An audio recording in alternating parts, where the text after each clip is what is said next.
vamos acompanhar o raciocínio do nosso irmão Márlio, que nos falará sobre a ação dos espíritos nos fenômenos da natureza, nos itens 536 a 540 do Livro dos Espíritos, na sua segunda parte, no capítulo 9.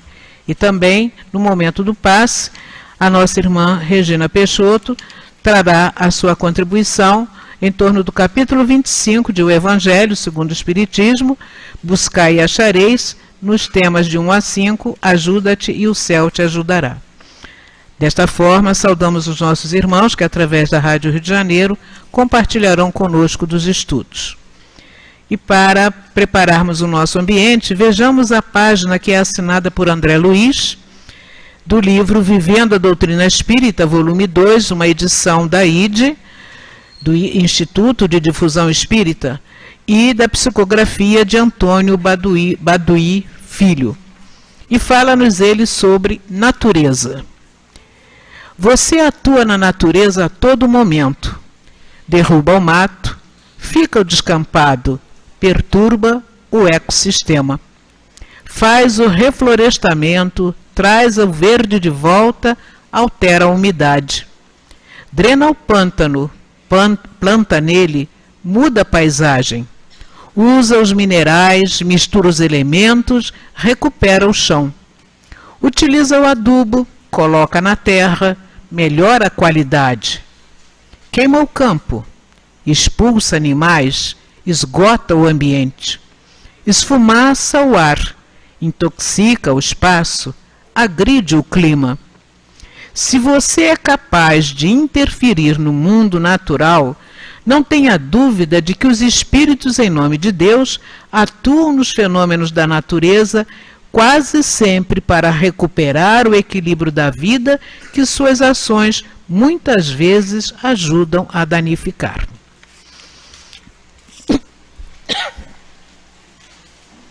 Façamos então a nossa prece neste momento, meus irmãos.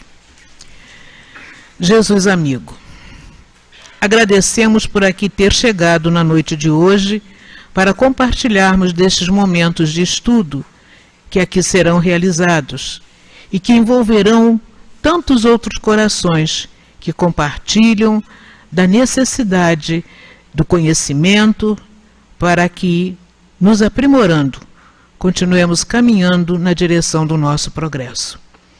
Abençoa-nos, pois, esta noite, este momento.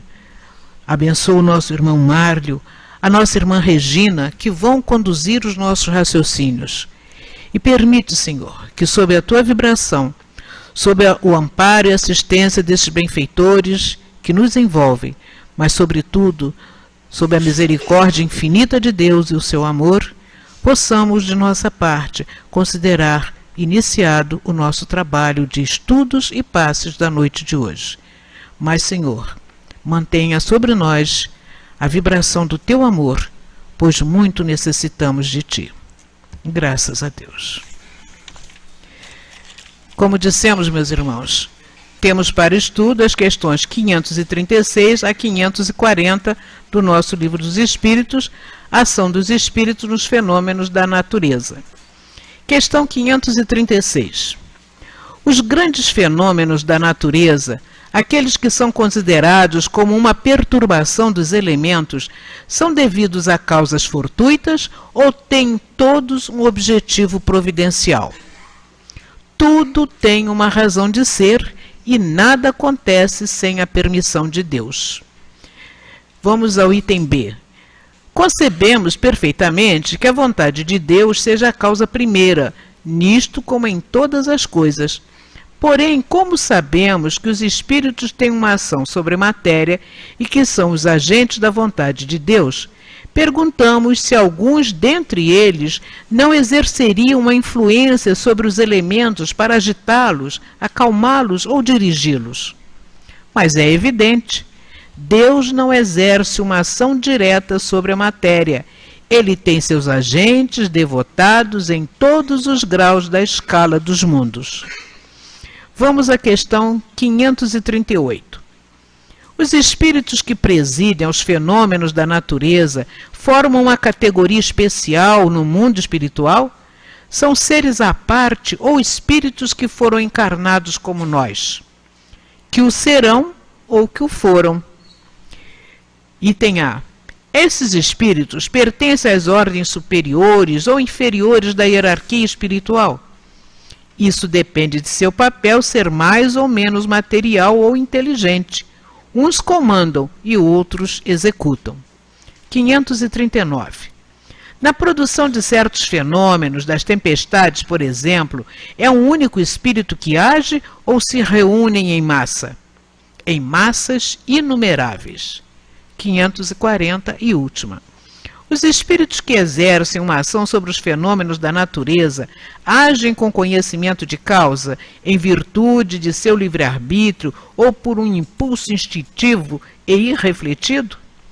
Uns sim, outros não. Os espíritos mais atrasados são úteis ao conjunto. Primeiramente, executam. Mais tarde, quando sua inteligência estiver mais desenvolvida, comandarão e dirigirão as coisas do mundo material. Mais tarde ainda, poderão dirigir as coisas do mundo moral. É assim que tudo serve, tudo se encadeia na natureza. Passamos então a palavra ao nosso irmão Márlio, para quem rogamos as melhores vibrações de apoio. E que Deus o abençoe. Obrigado. Boa noite a todos. Que Jesus possa nos abençoar a reunião. Boa noite também aos irmãos que nos acompanham pela Rádio Rio de Janeiro e também pela internet. E como foi adiantado pela nossa companheira Yara, nós vamos pensar juntos essas questões da intervenção dos espíritos nos fenômenos da natureza. Eu confesso a vocês que quando eu olhei o tema que caiu para mim, eu falei, meu Deus do céu, parece que me escolheram aqui como um castigo, porque o tema é difícil. O troço complicado para falar sobre isso. Até porque a espiritualidade que responde, ela busca, de uma certa forma, nos dar informações que estão muito acima da nossa capacidade de compreensão.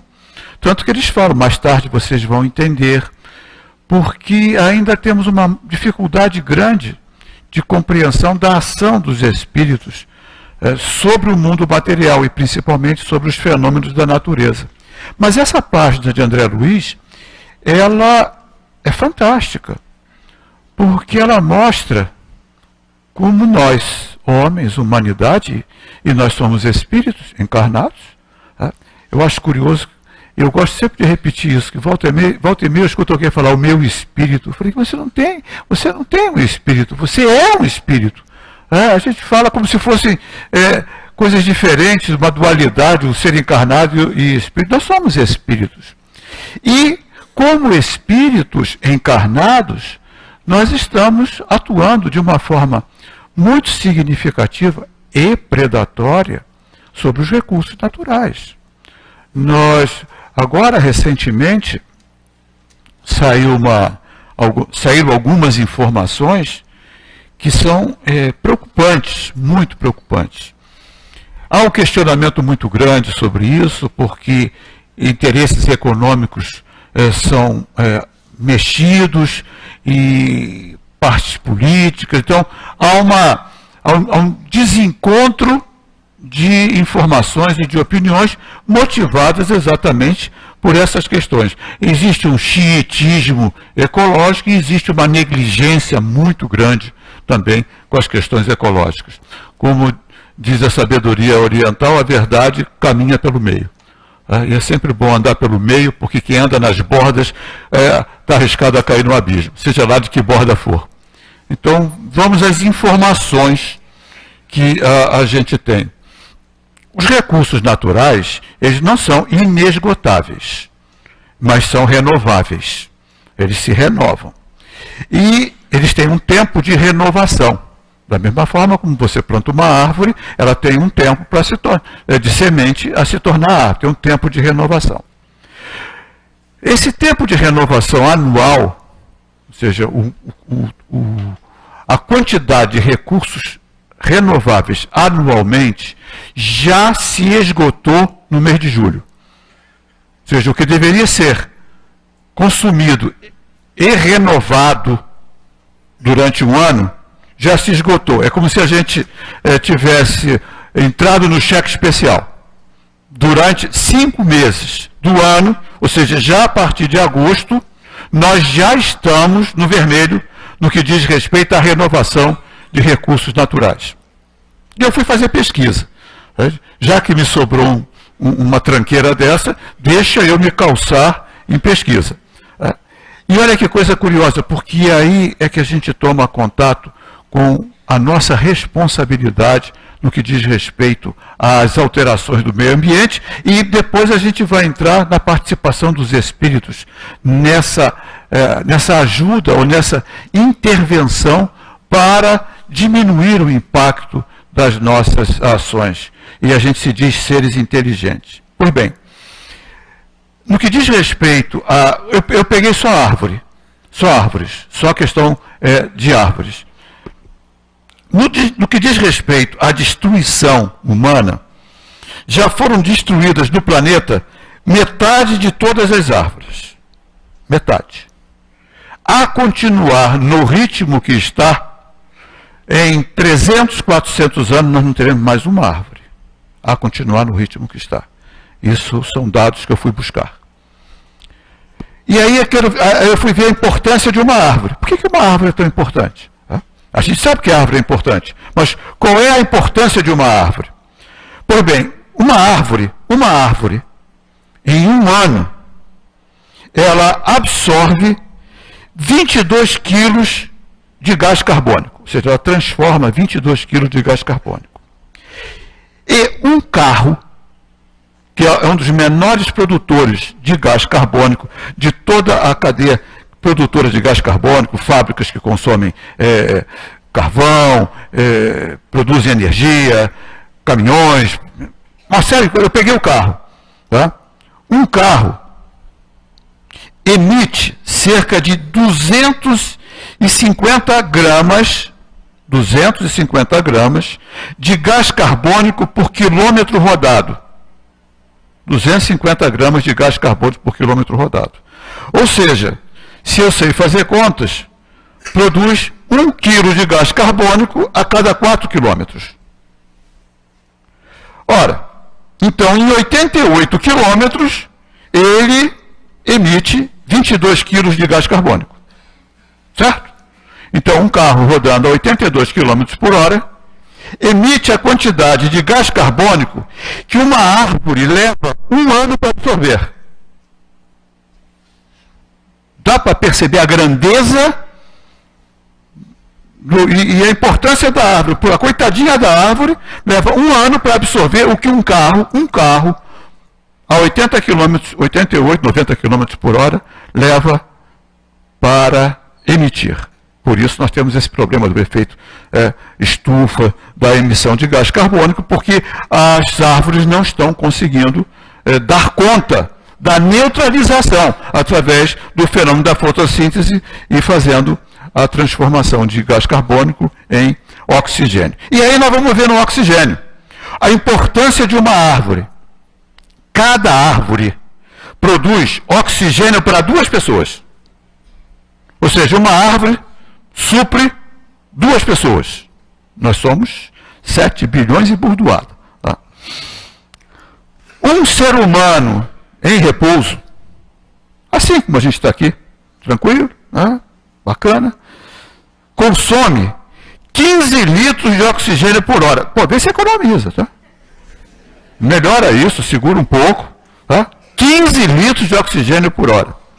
Tá? Um maratonista em exercício, um maratonista correndo uma maratona, consome 154 litros de oxigênio por hora. Tá? Mas aí é maratonista, acredito que a maioria de nós aqui não é. Então, nós consumimos 15 litros de oxigênio por hora. E uma árvore supre 2 pessoas. Então, uma árvore produz 30 litros de oxigênio por hora para suprir. Olha a importância de uma árvore. Só que ela produz oxigênio, mas a renovação, ou seja, de CO2, ela é mais lenta.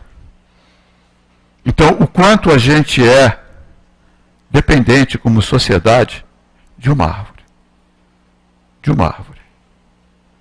E nós estamos num processo de destruição dessa riqueza que garante a nossa subsistência. Sem falar nas intervenções dos homens, nos assoreamentos, na poluição extremamente exagerada.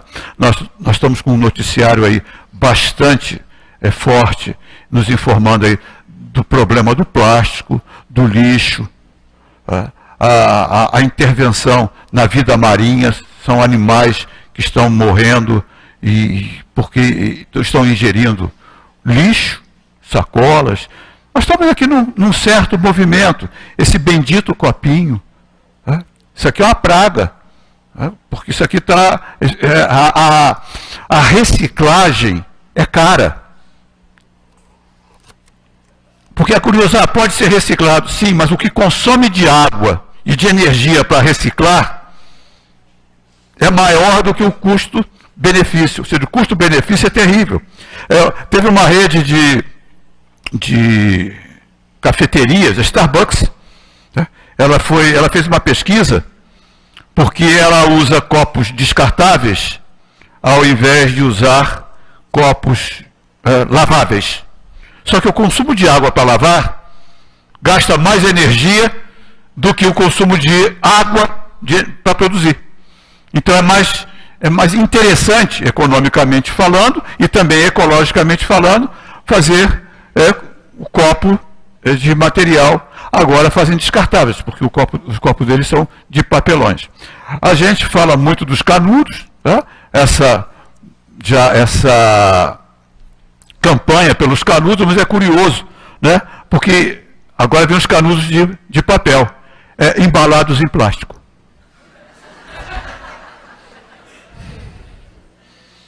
Porque o pacote vem embalado em plástico. Mas a gente está consciente. A gente já está consciente. Né? O lixo que é jogado, não reciclado, está assoreando rios, mudando o clima. São Paulo, por exemplo, São Paulo era conhecida como a terra da garoa. Era. Hoje é dos temporais. Por alteração climática. De intervenção. As enchentes, as represas que afetam a vida no entorno e criam um espelho de água numa área que não tinha, e aquele espelho de água leva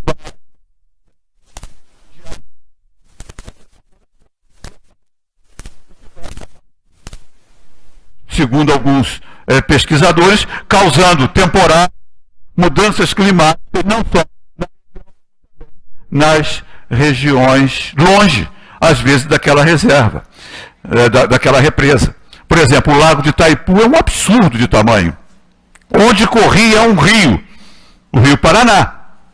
E foi feita uma represa de um lago de um absurdo de tamanho, com um espelho d'água e um peso sobre a terra muito grande.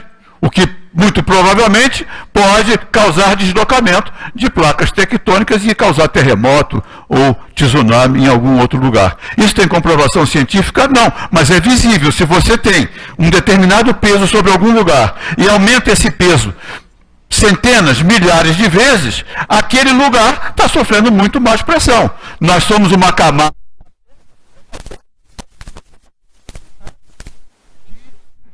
material sólido. Por isso nós temos os terremotos, que é o deslizamento das placas tectônicas. E quanto mais peso a gente coloca em algum lugar, certamente aquela pressão vai ser espalhada para outros lugares. Fenômenos naturais, de cataclismos naturais, nós sempre tivemos. A Terra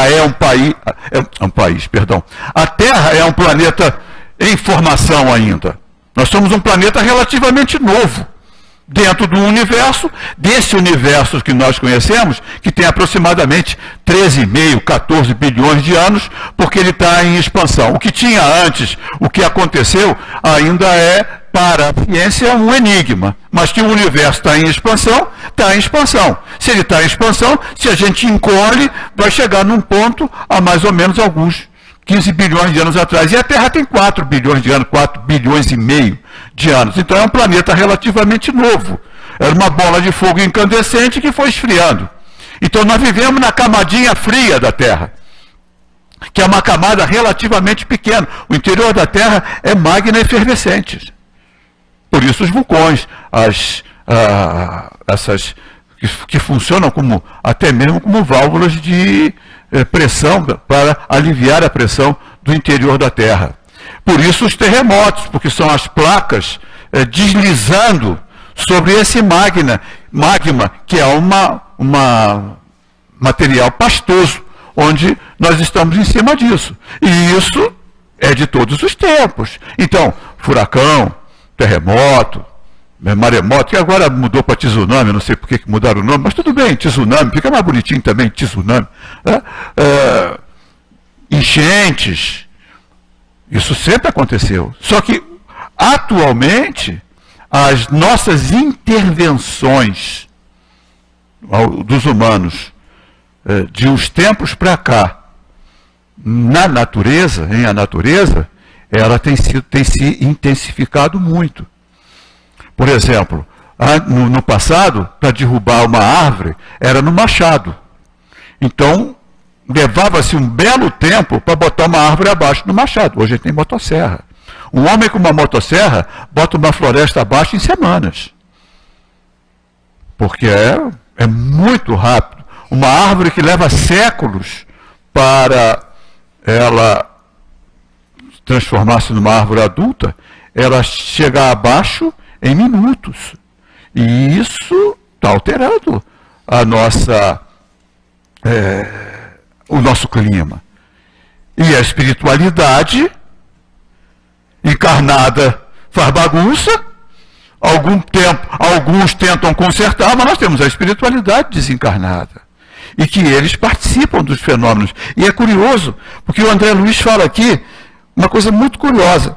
No finalzinho da mensagem, quase sempre para recuperar o equilíbrio da vida, que suas ações, ou seja, as ações dos homens, muitas vezes ajudam a danificar. Que é a mesma coisa que os espíritos falam na questão 536A, que só tem, algumas vezes tem para o homem uma razão de ser diretamente, mas frequentemente também a intervenção dos espíritos nos fenômenos da natureza só tem por objetivo o restabelecimento do equilíbrio e da harmonia das forças físicas da natureza. Ou seja, o restabelecimento.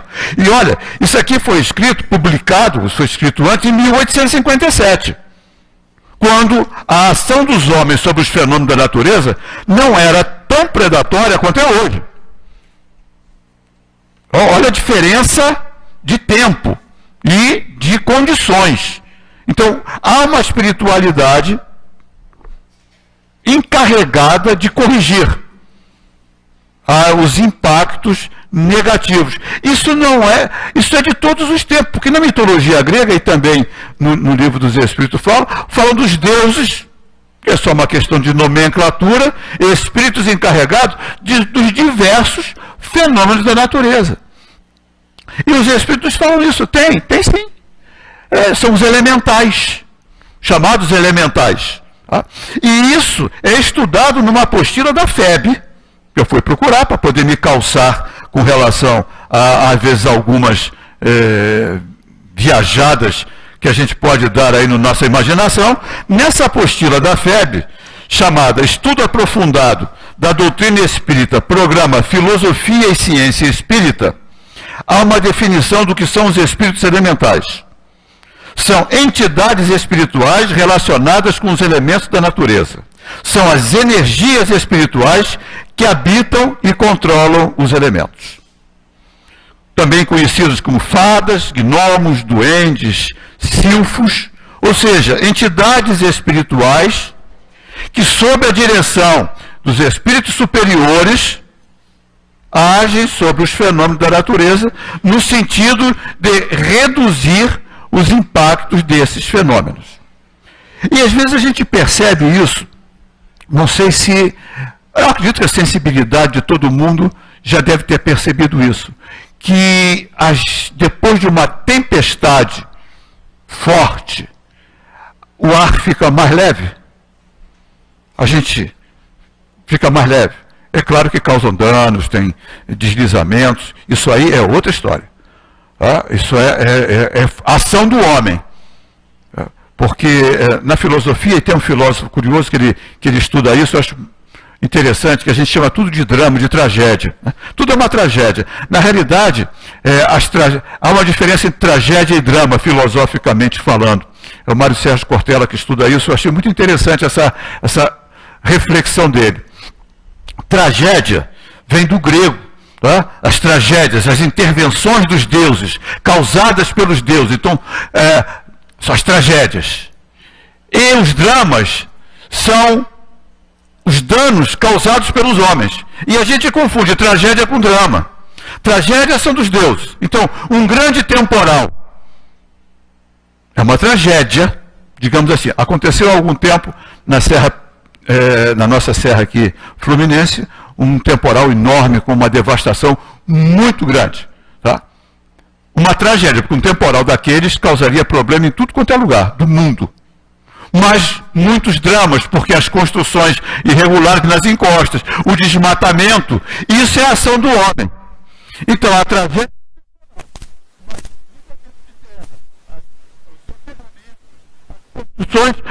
onde deveriam ter mata ciliar. Isso é drama. Porque são os homens que interviram. Então, quando nós temos uma enchente no Rio de Janeiro, e o Rio de Janeiro é uma cidade que desemboca no mar, ou seja, montanha, mar, e nós temos vários rios que cortam a cidade. Quando chove,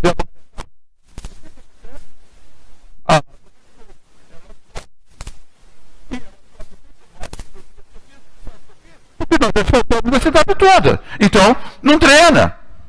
No passado, enchia, mas a gente tinha paralelepípedo. Paralelepípedo tem espaço. De perto do Centro de Convenções Sul-América. E ali, durante um período, foi instalado o Comitê Olímpico. E tinha um jardim imenso do lado do Centro de Convenções. Bonito. Grama, bonito. Sabe o que fizeram? Asfaltaram para fazer estacionamento. Ora, Praça da Bandeira, que já não é exatamente um local seguro no que diz, até melhorou. Tá? O pessoal fala mal da Praça da Bandeira, mas Jardim Botânico, Gávea, tá? É bem pior. Só que lá é Zona Sul, então é diferente. Subúrbio, né? Praça da Bandeira. Tá? Mas lá na Zona Sul, não, houve uma enchente aqui. Quando é Praça da Bandeira é um escândalo. Tá?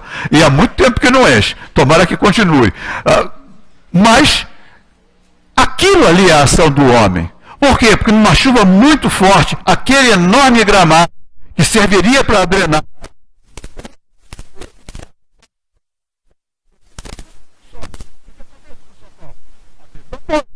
São Paulo é uma cidade. Não vai. O Tietê e o Pinheiros, toda impermeabilizada, toda asfaltada. O que acontece? Em vez da terra da garoa, agora é a terra das enchentes. Porque a água sobe. Então, a espiritualidade ajuda e trabalha, mas existem os dramas causados pelos homens.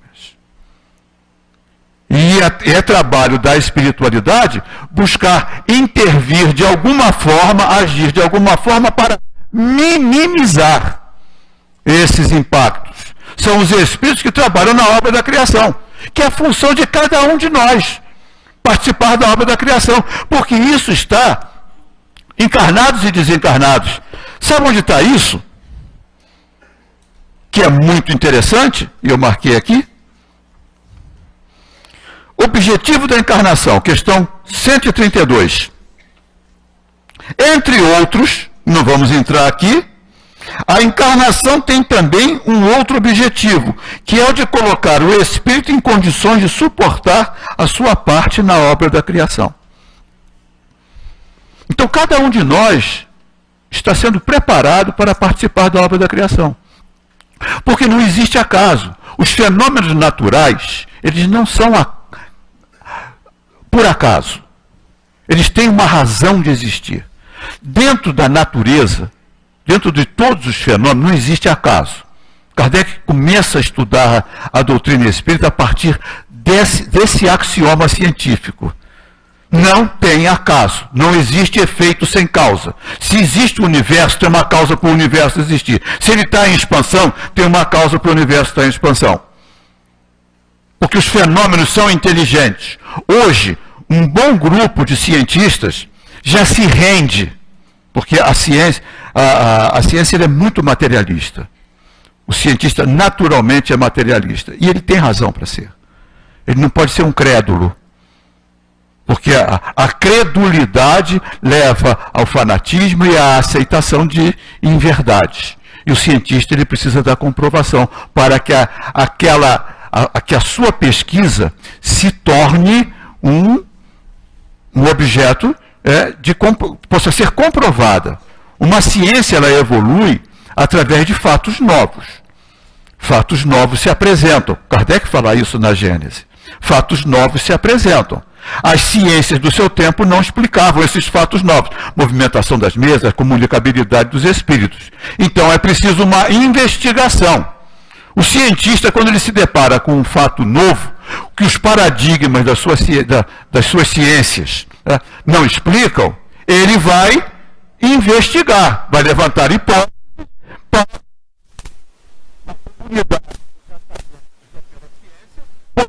discutir e levantar o fato. Ou seja, não existe milagre para a ciência.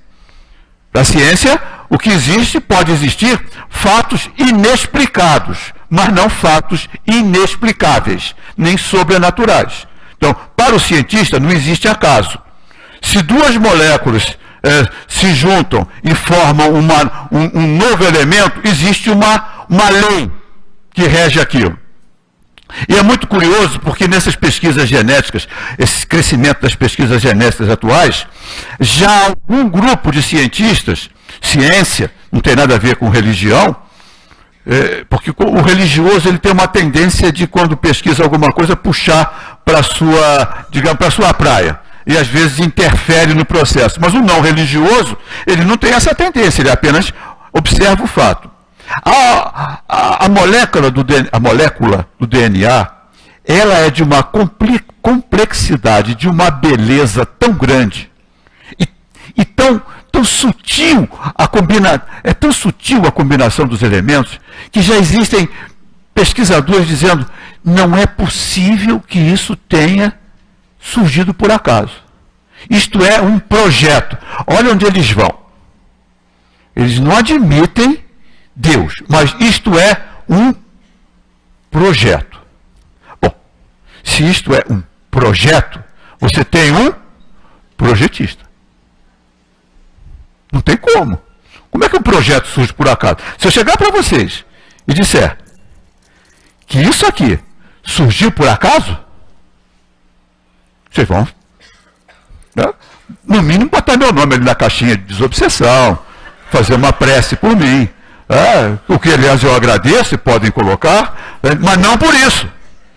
Você não precisa ver que atrás disso aqui tem um engenheiro, um calculista, que calculou as engrenagens, que fez tudo isso, um relojoeiro que fez essa montagem, porque esse relógio produz um efeito inteligente. O relógio não é inteligente, mas ele produz um efeito inteligente. Que efeito inteligente é esse que ele está reproduzindo aqui? São as horas. O que são as horas? A divisão de um dia. E o que é um dia? O movimento de translação, de rotação da Terra em torno do seu eixo. E o que é um ano? O movimento da Terra de translação em torno do Sol. Então são fenômenos que se repetem, são fenômenos inteligentes. O Sol é inteligente, a Terra é inteligente? Não. Mas o projetista é. Por isso você pode mensurar. Porque há um projetista. Agora, quer chamar de Deus, Alá,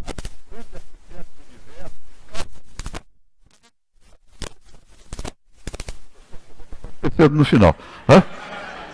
abre uma parênteses aqui, porque eu vou me empolgando, chegando no final, eu levo um cartão vermelho e eu vou esquecendo. Então, parabéns aos pais. E, mantendo o parênteses aberto, na lembrança de José, pai de Jesus. Tão esquecido, né?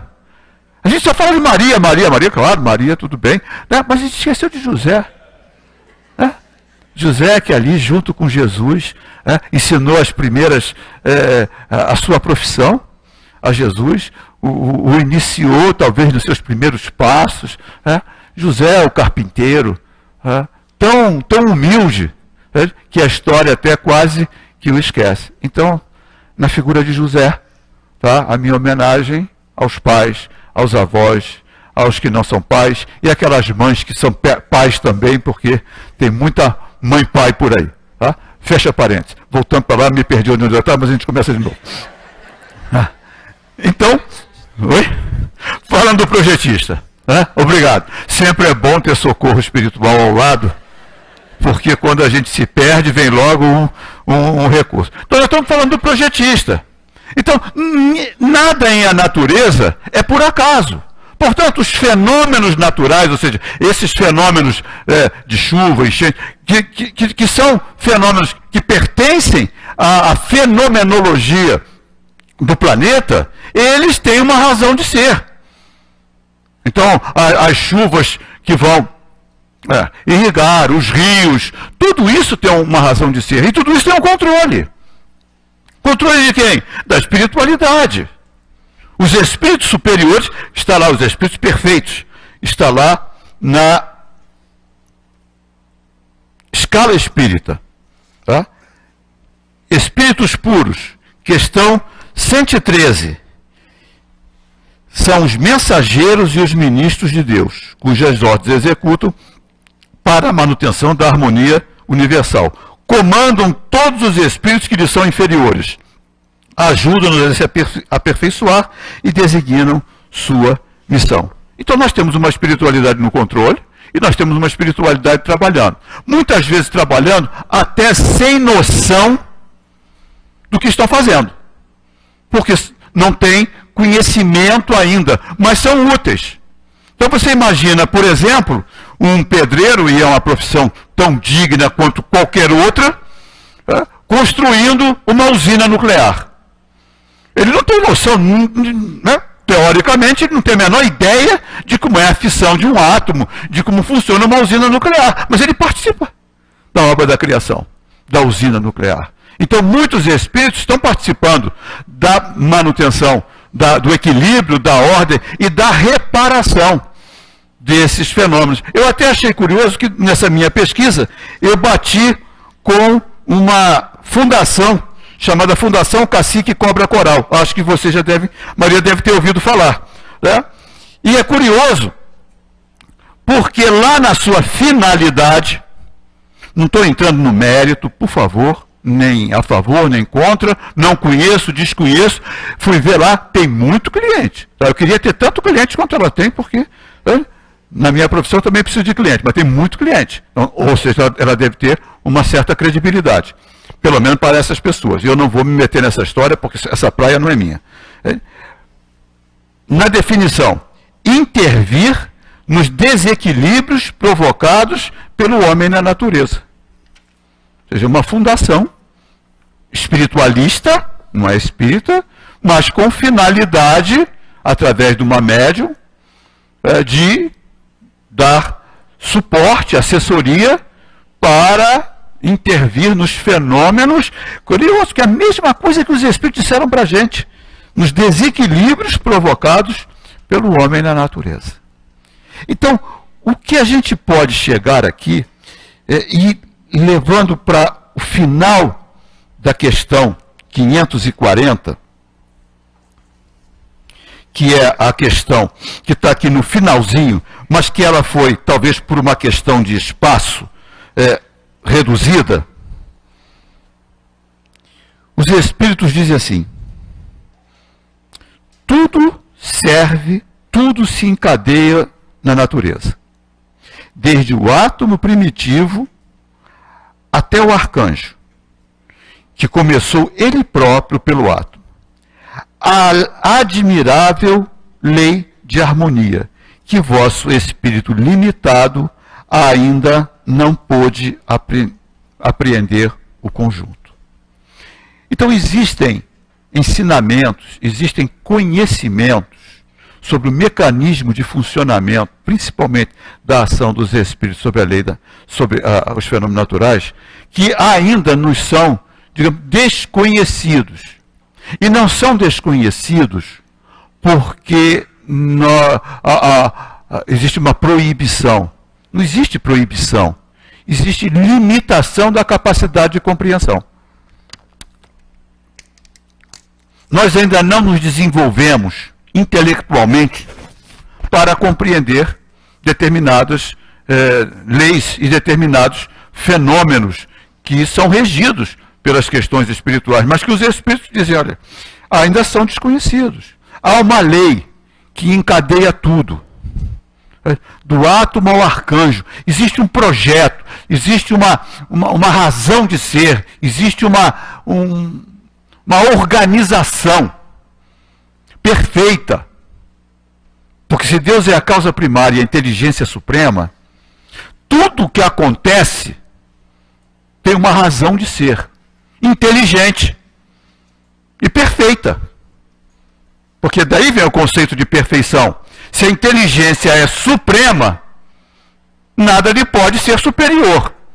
Se alguma inteligência fosse superior à suprema, esse negócio de supremo também às vezes me deixa meio arrepiado, mas é outra história. Mas se fosse superior à suprema inteligência, esse que seria Deus. Então, a inteligência suprema produziu a obra perfeita, ou o projeto perfeito. Porque ele não pode ser aperfeiçoado. Só que as criaturas, nós ainda estamos num nível de evolução ainda relativamente pequeno. Nós entramos no processo de civilização ou de humanização como espíritos que andamos transitando pelos reinos inferiores da criação aproximadamente 200 mil anos. Aproximadamente 200 mil anos. André Luiz, no livro Evolução em Dois Mundos, ele fala desse átomo ao arcanjo. Então ele fala que as fases pré-humanas, está lá em Evolução em Dois Mundos, André Luiz, do zero, do simples ignorante, até entrar na fase de humanização, o princípio inteligente ele transita pelos reinos inferiores da criação. Dorme no vegetal, sonha dorme no mineral, sonha no vegetal, acorda nos animais, e aí ele se desenvolve nos seres humanos na linguagem poética de Leon Denis. Mas ele transita pelos reinos inferiores da criação. Nesse trânsito, o princípio inteligente leva aproximadamente 1 bilhão e meio de anos. Está lá em Evolução em Dois Mundos. E na fase de humanização que estamos hoje, nós temos 200 mil anos. Ou seja, nós estamos muito próximos do animal que ainda somos e ainda uma certa distância do anjo que seremos. Segundo Emmanuel, Emmanuel é curioso, eu gosto de Emmanuel, porque ele não alivia. Ele não alivia. O que ele tem que falar, ele fala. Parece assim meio autista, sabe? O autista ele não alivia. Ele fala o que pensa. Aí perguntaram a Emmanuel qual é a distância do humano para o anjo. Ele basicamente a da ameba para o humano. Eu falei, puxa, que motivação, né? Motiva isso, ou seja, a distância da ameba para o ser humano é igual a do ser humano para o anjo. Então tem chão pela frente. O que mostra o quê? Que nós estamos na infância. 200 mil anos. E a ciência mais ou menos diz isso, porque o Homo sapiens tem 200 mil anos na Terra, aproximadamente. Tem lá uma ou outra divergência, mas aproximadamente 200 mil anos. Então bate. Tá? Com a informação de André Luiz. E André Luiz tem essa informação antes da ciência. Porque os livros de André Luiz são basicamente todos do século passado e principalmente da primeira metade e um pouco do início da segunda metade do século passado. E muitas dessas descobertas científicas estão sendo agora trazidas. Então André Luiz mostra um conhecimento anterior ao conhecimento da Terra, ao conhecimento da ciência. Então fala isso, 200 mil anos. Então se nós formos comparar 200 mil anos com uma jornada ainda pela frente, nós estamos muito no início dessa caminhada. Muito no início. Então nós podemos considerar que nós somos espíritos muito jovens, crianças. E com criança, a gente não pode falar qualquer coisa, porque a criança não tem capacidade de compreensão. Então você vai chegar para uma criança de 4 anos de idade, de 5 anos de idade, e vai falar de uma reação nuclear, como se processa uma reação nuclear, não tem a menor chance. De como é que a luz chega de uma usina até a tomada. Aí o que você fala para a criança? Você não bota o dedo na tomada, porque se você tomar vai levar um choque. E se você enfiar o dedo, vai levar umas palmadas. Agora não pode mais dar, então deixa botar o dedo e eletrocuta, né? É isso? Né? Por quê? Se você falar para uma criança aqui, olha, aqui passa uma corrente alternada de 110 volts, que foi produzida numa usina que passou por um transformador, e que ela pode te causar uma parada do músculo cardíaco, ela não vai entender nada. O que você fala para a criança? Tira a mão daí, menino. Hã? É o máximo. Não bota a mão aí que isso aí faz mal. Pronto. Porque ela não tem capacidade de compreensão. Então, quando os espíritos nos falam, olha, tem uma evolução, tem um plano, tem um projeto, mas é o máximo que a gente pode falar. Porque não há como compreender. Está lá no livro dos Espíritos. Essa eu não marquei, então vocês procurem. Está entre a questão 1 e a 1019. Procura que vocês vão achar. Que fala que o Espírito, que as verdades se revelam à medida que o Espírito se depura. Olha que coisa curiosa. O conhecimento é acessível à medida que o Espírito evolui. Não é assim na escola. O conhecimento vai sendo ministrado à medida que o Espírito vai ganhando maturidade dentro das séries escolares. Então, quando a criança está no maternal, quando a criança está nas primeiras séries, ela está ali num processo de alfabetização. Ela não tem a menor ideia do que juntar aquelas letras e fazer conta com aqueles algarismos. Que ferramenta vai ser útil para o seu desenvolvimento? Ela não tem a menor ideia. Quando a criança está aprendendo a ler, ela não tem a menor ideia de para que serve aquilo. Ela não faz não tem a menor noção. Por isso, às vezes, ela até refuga, para quem não gosta ou coisa que o valha, refuga no conhecimento, porque ela não faz ideia de quanto aquilo pode ser útil, quanto aquilo vai lhe abrir as portas do conhecimento. Porque uma pessoa que não sabe ler, não sabe escrever, ela tem todo o conhecimento da humanidade vedado para ela, porque ela não sabe ler e escrever. Na medida que ela aprende a ler e a escrever, a interpretar um texto, ela vão se abrir as portas de todo o conhecimento. Então, quando a minha neta, minha mulher é professora de pré-escolar, diretora de creche, tem uma habilidade para lidar com criança fantástica. Então, minha neta de 4 anos adora ela, porque ela pega lá o livro e vai contando a historinha. Ela está contando uma historinha que está lá no livro, mas que ela está traduzindo, que está traduzida em imagens, em figuras. Porque a criança não sabe ler. Mas ela já conhece a história, ela pergunta lá, conta a história aí. Agora mudaram os personagens todos, eu estou totalmente desatualizado. É Frozen, eu não sei o que. Mudou tudo. Não tem mais Cinderela, Branca de Neve, eu nem sei se tem. Chapeuzinho Vermelho, eu não vejo mais ouvido falar nisso. Agora, uns troços estranhos. Muito estranho. Patrulha Canina, eu falei, por que isso? Quer dizer, a menina esteve aqui falando aqui que a palestrante é muito boa porque fala a linguagem dos jovens. Quer dizer, ela não vai me convidar nunca. Nunca para fazer, porque eu teria que estar bastante atualizado nessa questão da linguagem, porque mudaram os personagens. Mas está lá no livro. Então ela vai ali destrinchando. Mas mais à frente é que ela vai poder ler. Mais à frente, vão se abrir as portas do conhecimento acumulado pela humanidade. À medida que a gente vai evoluindo, que a gente vai amadurecendo espiritualmente e moralmente, Nós vamos galgando patamares de conhecimento mais aprofundados. Hoje, a tecnologia chega a assustar a velocidade com que se processam a divulgação do conhecimento. Para quem tem um pouco mais de idade e que acompanha isso, para quem está nascendo agora, é fácil. Tá? A minha neta com 4 anos, ela já pega o celular e já bota lá no YouTube e já acha lá o desenho que ela quer ver. Ela já consegue, vai lá, mexe o dedo e consegue. Às vezes a gente leva uma surra, né? Para achar um trocinho lá. Né?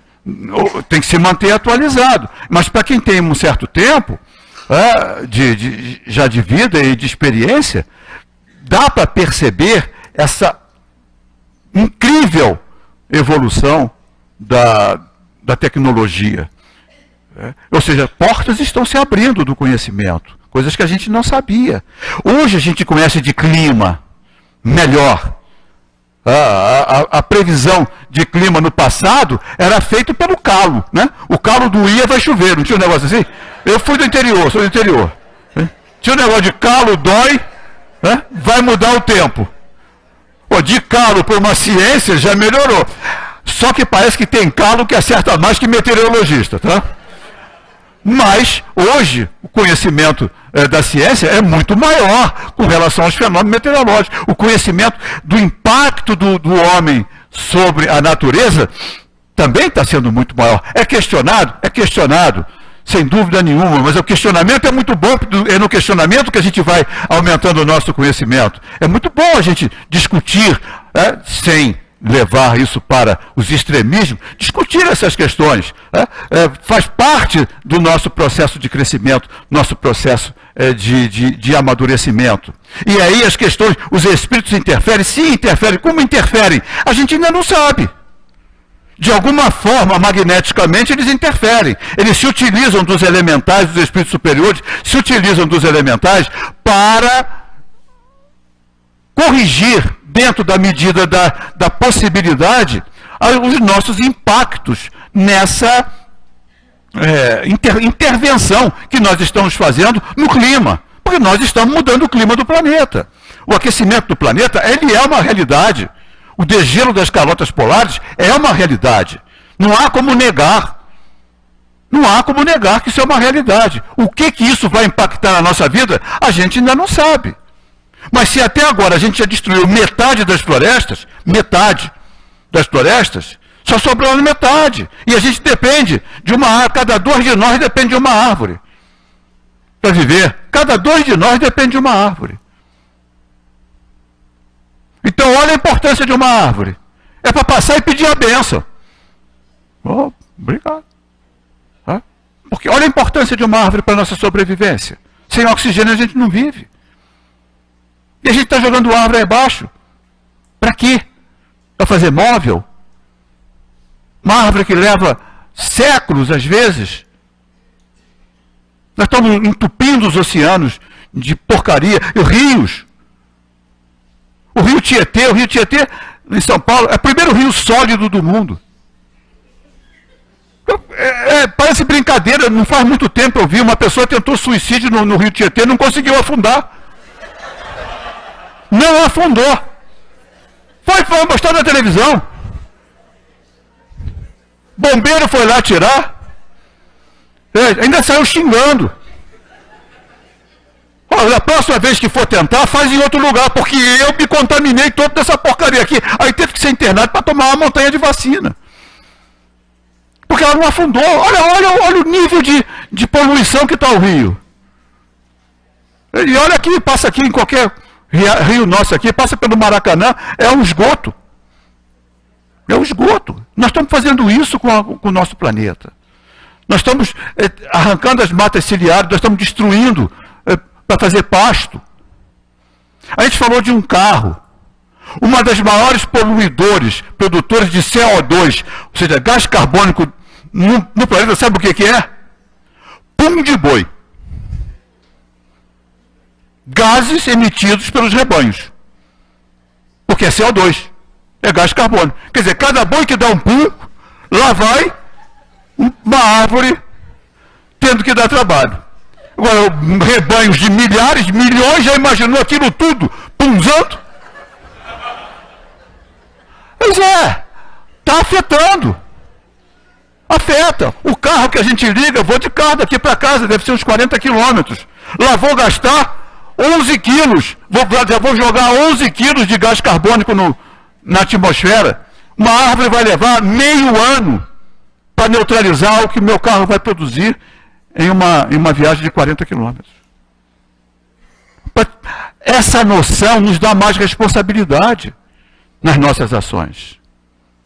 Nosso respeito à natureza. Os espíritos interferem? Sim, eles tentam corrigir, mas tem limite. Tem limite. E esse limite, nós estamos chegando muito próximo dele, que nós estamos sacando no vermelho, há mais, por 5 meses, a renovação dos recursos naturais que levam um ano. Tá? Que Jesus nos abençoe nas reflexões, porque são importantes. E nosso planeta depende de nós para nos continuar sendo uma casa acolhedora. Muito obrigado pela atenção, muita paz a todos. Meus irmãos, aí está a mensagem que na noite de hoje nos trouxe o nosso irmão Márlio, que se meditarmos nas suas palavras, ela foi de uma severa advertência às nossas ações. Como estamos atuando, como estamos complicando o nosso próprio viver, e não nos damos conta de que a misericórdia de Deus se manifesta em muitos momentos em que, como ele mesmo nos disse, nós reclamamos do que está acontecendo. Algumas vezes essas chuvas tão violentas, essas cargas energéticas, não é, que nos envolvem, é o trabalho da espiritualidade no sentido de queimar as emissões dos nossos pensamentos, ainda presos ao mal, a ideia de infelicitar a própria sociedade, e que os benfeitores amigos se movimentam no sentido de queimar essas vibrações para minimizar, até eu diria assim, o nosso próprio envenenamento dentro dessa atmosfera tão complicada. É de profunda advertência a mensagem que nos trouxe o nosso Márlio na noite de hoje. E eu vou solicitar a ele licença para fazer uma referência a um fenômeno que tivemos oportunidade de vivenciar alguns anos atrás aqui nesta casa, referente à questão 538, não é, quando ele nos fala a respeito dos elementais, se os espíritos que presidem aos fenômenos da natureza formam uma categoria especial no mundo espiritual. São seres à parte ou espíritos que foram encarnados como nós? E os espíritos responderam que o serão ou que o foram. E alguns anos atrás, num desses temporais havidos aqui no Rio de Janeiro, estávamos em trabalhos aqui na casa, dirigido por um benfeitor da própria casa, o médium em desdobramento, e chovia a cântaros. A casa estava cheia, porque estávamos em trabalho de socorro espiritual. E lá para as tantas, depois o médium, terminado o trabalho, nos comunicou o seguinte, que durante aquele temporal, ele só pensou, ele não solicitou ao mundo espiritual uma solução, uma orientação. Então, ele soltou a ideia, meu Deus, como essas pessoas vão sair daqui sob essa chuva? A cidade toda inundada, como é que isso vai ser? Acredito que eles têm que dormir aqui.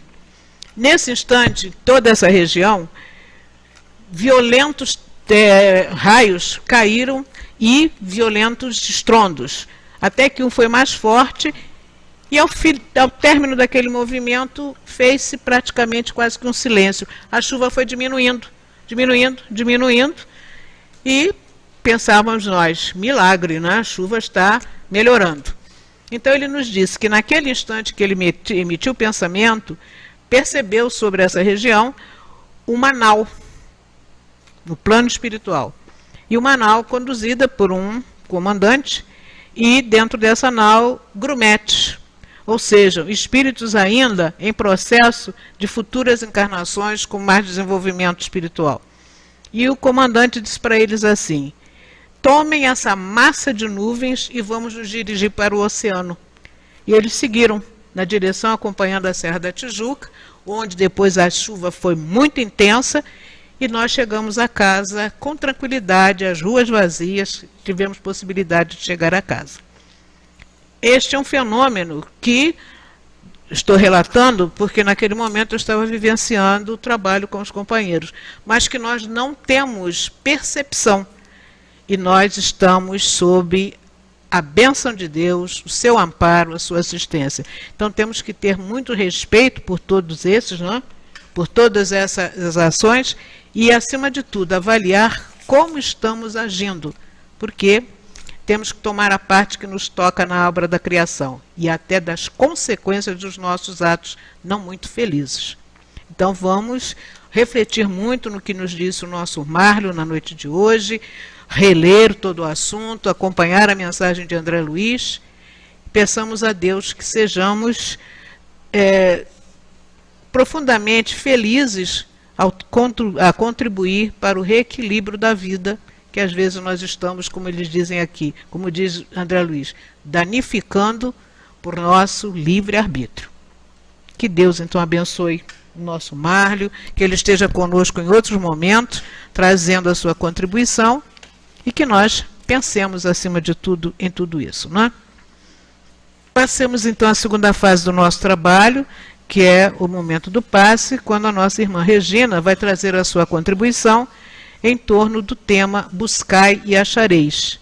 E nos diz o Evangelho na noite de hoje: ajuda-te e o céu te ajudará. Mateus, no seu capítulo 7, versículos de 7 a 11, nos diz: pedi e vos será dado, buscai e achareis, batei a porta e se vos abrirá. Porque todo aquele que pede, recebe e o procura, encontra e se abrirá àquele que bate a porta. Qual é o homem dentre vós que dá uma pedra ao filho que lhe pede pão? Ou se ele lhe pedir um peixe, dar-lhe-á uma serpente? Ora, se vós, sendo maus como sois, sabeis dar boas coisas aos vossos filhos, com mais forte razão, vosso Pai que está nos céus dará os verdadeiros bens àqueles que os pedirem. E comenta Kardec: sob o ponto de vista terrestre, a máxima buscai e achareis é análoga a esta: ajuda-te e o céu te ajudará. É o princípio da lei do trabalho e, por consequência, da lei do progresso, porquanto o progresso é filho do trabalho, porque o trabalho põe em ação as forças da inteligência. Na infância da humanidade, o homem só aplica a sua inteligência na busca do alimento, dos meios de se preservar do mau tempo e de se defender contra seus inimigos. Deus, porém, lhe deu, a mais do que ao animal, o desejo incessante do melhor, e é esse desejo do melhor que o impele para a procura dos meios de melhorar sua posição, que o conduz às descobertas, às invenções, ao aperfeiçoamento da ciência, porque é a ciência que lhe proporciona o que lhe falta. Por suas pesquisas, sua inteligência cresce, seu moral se depura. As necessidades do corpo sucedem às necessidades do espírito. Após o alimento material, é preciso o alimento espiritual. É assim que o homem passa da selvageria para a civilização. Entretanto, o progresso que cada homem realiza individualmente durante a vida é bem pouca coisa, imperceptível mesmo em um grande número deles. Como então a humanidade poderia progredir sem a pré-existência e sem a reexistência da alma? Se as almas deixassem a Terra todos os dias para não mais voltar, a humanidade se renovaria sem cessar com os elementos primitivos, tendo tudo a fazer, tudo a aprender. Não haveria, pois, razão para que o homem fosse mais avançado atualmente do que nos primeiros tempos do mundo, pois que a cada nascimento todo o trabalho intelectual teria que recomeçar.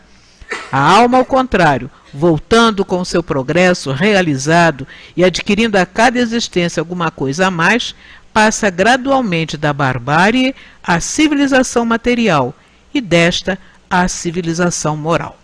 Nós vamos interromper a leitura aqui, rogando aos companheiros que a complementem em seus lares e convidar os nossos irmãos médiuns a se posicionarem para que possamos proceder ao trabalho de assistência aos amigos que aqui se encontram, mas convidamos aqueles que, através da Rádio Rio de Janeiro e através da internet, compartilhando com este nosso momento de estudos e reflexões, também se posicionem a fim de que recebam, pelo amparo de seus benfeitores, as vibrações e, naturalmente, a renovação de suas forças para prosseguirem na jornada de elevação que todos nós estamos empreendendo.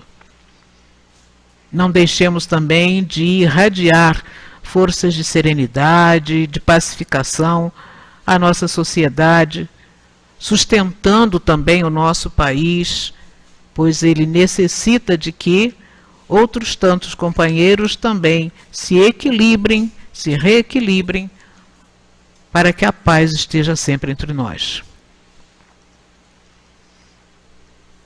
Jesus amigo, como foi bom aqui estarmos na noite de hoje. Podermos, Senhor, conduzir o nosso pensamento de maneira segura às influenciações dos benfeitores de nossa casa, que nos sustentando, nos convidam às reflexões mais profundas para que possamos ser trabalhadores úteis nesta grande seara. E neste instante, quando percebemos a presença destes mensageiros que nos envolvem, que estão trazendo para nós os novos recursos para que prossigamos a nossa caminhada, nós apenas pedimos, Senhor, que Tu abençoes o nosso momento do passe. Graças a Deus. Muita paz para todos nesse momento do passe. A lição do Evangelho, ajuda-te e o céu te ajudará, nela está contido o princípio da lei do trabalho e, por consequência, da lei do progresso. Sendo que o progresso é filho do trabalho, porque põe em ação as forças da inteligência. Na infância da humanidade, Deus deu ao homem o mais do que os animais, ou seja, o desejo incessante do melhor. E é esse desejo que impele ao progresso, ao aperfeiçoamento da inteligência, que leva ao aperfeiçoamento da ciência e do senso moral. E esse progresso é realizado através das reencarnações. Nós estudamos doutrina espírita e sabemos que não vivemos apenas uma vida, que é um progresso. Vimos hoje, no estudo de hoje, como acontece isso, né? Vivemos os vários reinos e vamos evoluindo. Então, através de várias vidas, vamos acumulando as nossas experiências. Somos fruto do nosso trabalho e seremos recompensados segundo o que fizermos. Se Deus nos tivesse isentado do trabalho físico e intelectual, nossos músculos se atrofiariam e nosso espírito ficaria na infância no estado do animal. Quando pedirmos com fé e humildade a Deus, temos a assistência dos bons espíritos. Porém, o trabalho e o esforço da nossa evolução é nosso. É por isso que nós estudamos as leis da natureza, a mensagem de Jesus que nos ensina como funciona a lei do universo. Esse caminho que Jesus nos trouxe é um esforço pelo qual temos que fazer para segui-lo. Assim, estaremos progredindo, caminhando em direção à evolução, ao anjo, né, ao arcanjo, como foi dito aqui, né, do átomo ao arcanjo, como estudamos hoje na palestra. Mas o nosso querido Antônio de Aquino, no livro Raios de Luz, no volume 1, lá na lição 1, ele nos diz assim: a vida é uma página que cada um de nós, de vós, escreve com lágrimas e com sorrisos. E no grande livro da existência, as páginas das vidas sucessivas vão se enchendo de colorido, de travos amargos, vão se enchendo de sensações diversas, deixadas aí pela alma que, através da sua trajetória em busca do infinito, vai sofrendo, vai compreendendo, vai alcançando a luz da verdade, vai subindo até chegar à meta desejada. E esse esforço é nosso. E com certeza, através dessas experiências, quando a dor é grande, a dificuldade é grande, quando oramos com humildade e pedimos ajuda, a espiritualidade amiga está ali nos sustentando, nos ajudando. Se a nossa intenção é progredir, é ser melhor, buscar o caminho do bem, com certeza eles nos ajudarão. Mas o esforço é nosso. Não podemos ficar esperando, parados, sem fazer esforço. É por isso que nós estudamos, trabalhamos no bem, para ir desenvolvendo essas nossas capacidades, o nosso progresso. Somos espíritos imortais e caminhamos em direção à luz. E é uma trajetória cujo esforço é muito grande. Lembremos a questão 132 do Livro dos Espíritos. Qual o objetivo da encarnação dos espíritos? Deus lhe impõe a encarnação com o fim de fazê-los chegar à perfeição. Ainda tem a segunda parte da questão, da resposta.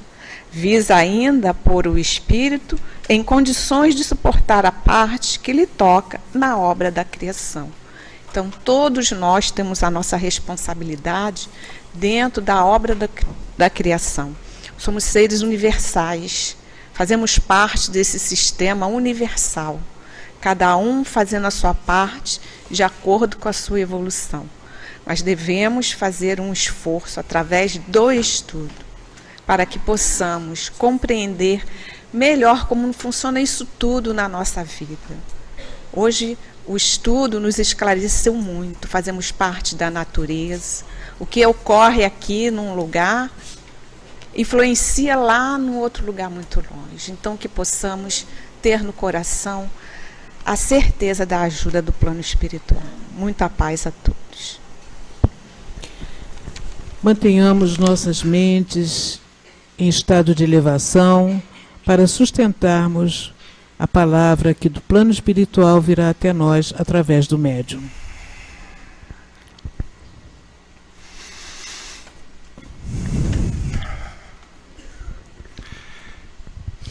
A terra é o lar abençoado que Deus deu a cada um de nós, para que nela pudéssemos, através da trajetória pelos caminhos da evolução, alcançarmos e aprimorarmos a inteligência e cada vez mais, através desse aprimoramento, reconhecermos em Deus o Criador e o Pai que nos deu a vida, que nos criou e que nos colocou a caminhar por este carreiro evolutivo, para nos transformarmos posteriormente num tempo, segundo a visão divina e não a nossa, em espíritos puros. E por isso mesmo,